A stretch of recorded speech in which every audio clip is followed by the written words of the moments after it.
The American Declaration of Independence of July 4, 1776 is one of the most beautifully written documents.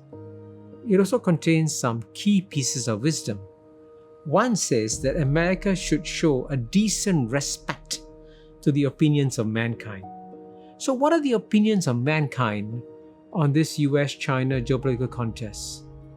At the end of the day, the positions taken by the other 191 other countries in the world will also determine the outcome of this contest.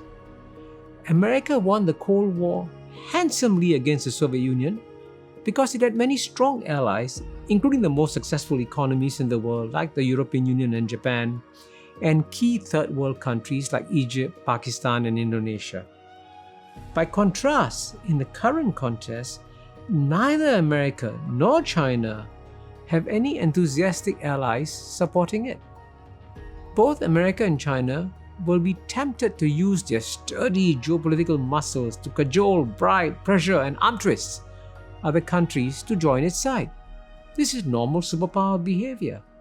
However, the capacity of other countries to resist such pressures has also grown. Each country, or even region, will either choose sides or stay neutral on the basis of their own interests.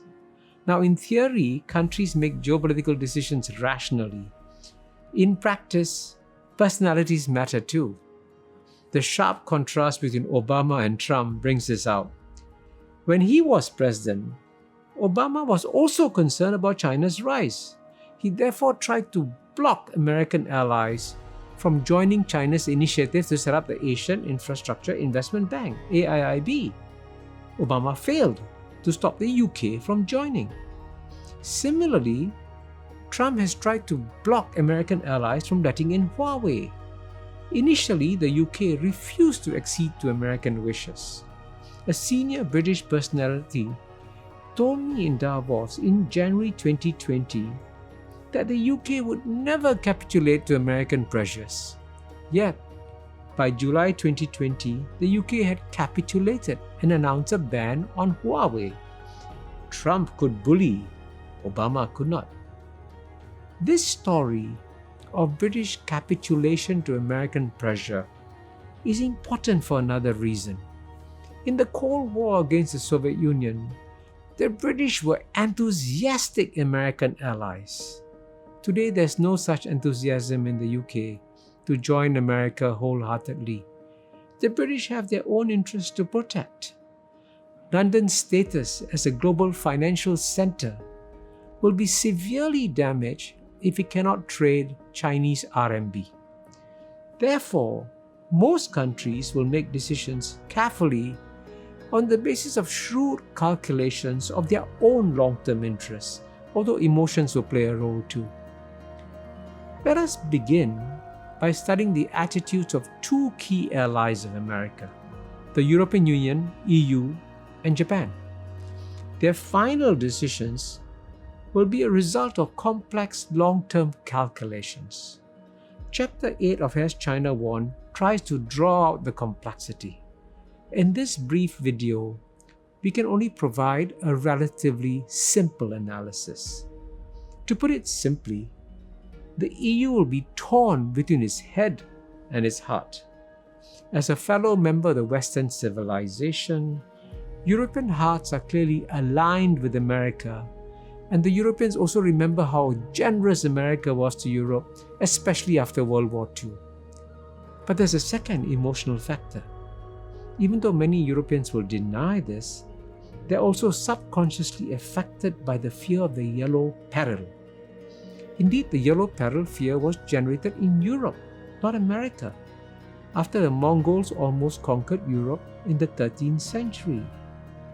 Yet, if the Europeans were to do brutal, hard-headed calculations of where the next big threat to Europe is going to come from, they will realize that it will not come from Russian or Chinese military threats.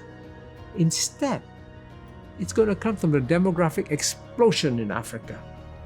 In 1950, the EU's combined population was nearly double that of Africa's. Today, Africa's population is double that of the EU countries. By 2100, Africa's population is projected to be almost 10 times larger, 4.5 billion versus 493 million. Now, from 2015 to 2017, there was a surge of migrants from Africa and the Middle East to Europe.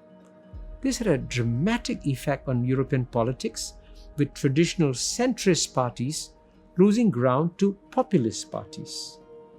The real fear that most ordinary Europeans feel is that their continent will be overtaken by foreign migrants, especially from Africa. Now, what's the best way to prevent such migration from Africa? The only way is to promote economic development in Africa. Which country is the best partner for this? The answer is China. China is by far the largest new investor in Africa. This therefore captures the European dilemma. Their hearts will draw them closer to America. Their heads will calculate that they should work with China. Japan, as a longtime neighbor of China, faces a different dilemma. Japan and China have had a complicated relationship, especially from the Sino-Japanese War of 1895 to the end of World War II in 1945. Japan's brutal invasion and occupation of Chinese territory from 1937 to 1945 has not been forgotten by the Chinese people. At the same time, as the Harvard professor Ezra Vogel has documented, for most of the past 1,000 years, China and Japan have lived in peace with each other. All this brings out Japan's security dilemma. Given its troubled relationship with China, it needs to rely on American protection. Yet even though America and Japan have been allies since 1960, they are not close to each other. The Japanese felt betrayed when President Nixon visited Beijing without informing Japan in 1972. The Japanese were also brutally arm-twisted by the Reagan administration to revalue their currency after the Plaza Accords of 1985. This led to decades of economic stagnation in Japan. A former National Security Advisor, Brent Scowcroft, has written that Japan was, quote, probably the most difficult country, unquote, America had to deal with. In short, there isn't much real trust between America and Japan. In theory, China would be better off to see an end of the US-Japan defense alliance. In practice, China would be worse off. A Japan without American military protection would have to acquire nuclear weapons of its own. This would be against Chinese interests. Hence, paradoxically, as Kissinger told Zhou Enlai in 1971, China should encourage Japan to retain its security alliance with the US, as it will prevent Japan from acquiring nuclear weapons. In short, as demonstrated by the cases of the EU and Japan, geopolitical calculations are very complex. There are no simple black and white answers. This complexity will also surface in the next video when we discuss the cases of Australia, India, and ASEAN, three key players in the Sino-American geopolitical contest.